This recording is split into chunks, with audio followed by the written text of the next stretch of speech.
las grandes civilizaciones. Entonces, hay que verlo. ¿No lo encontraron? Bueno, además, ¿para qué? Ya con esto es suficiente.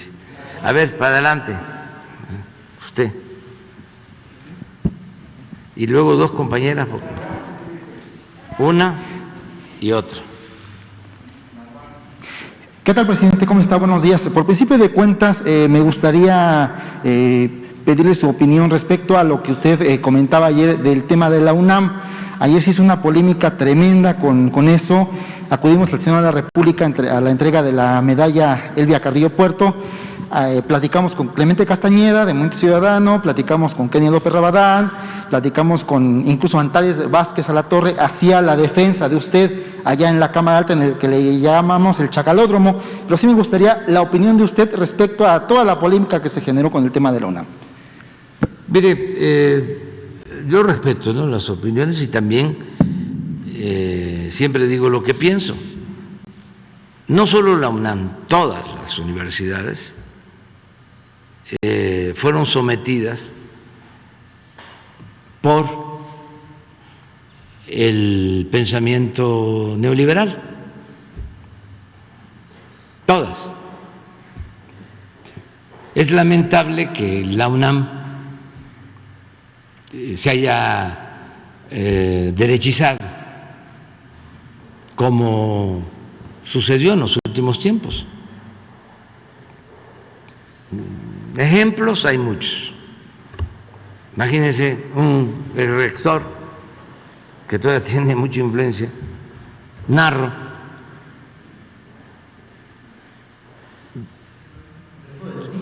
se va de secretario de Salud. Y en ese tiempo habla de los ninis, de los jóvenes, ex rector de la UNAM, que ni estudian ni trabajan, algo ofensivo. Pero no solo eso, siendo secretario de Salud, acepta ser delegado del PRI en Ecatepec.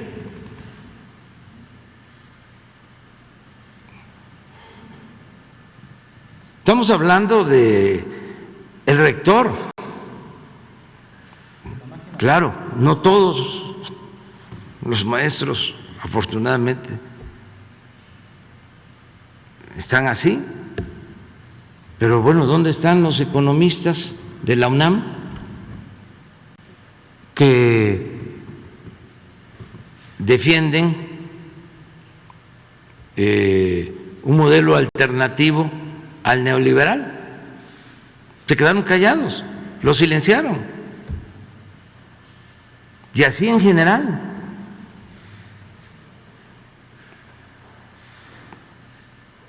Entonces, sí, se requiere una sacudida.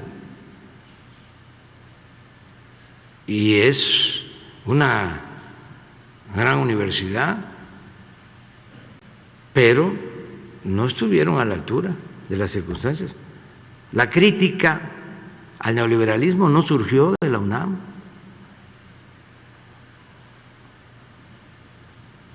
De todas las atrocidades que se cometieron durante el periodo neoliberal, del saqueo del país, el saqueo más grande en la historia de México, y que la universidad no haya jugado un papel fundamental, determinante. Al contrario, muchísimos académicos e intelectuales de la UNAM se dedicaron a legitimar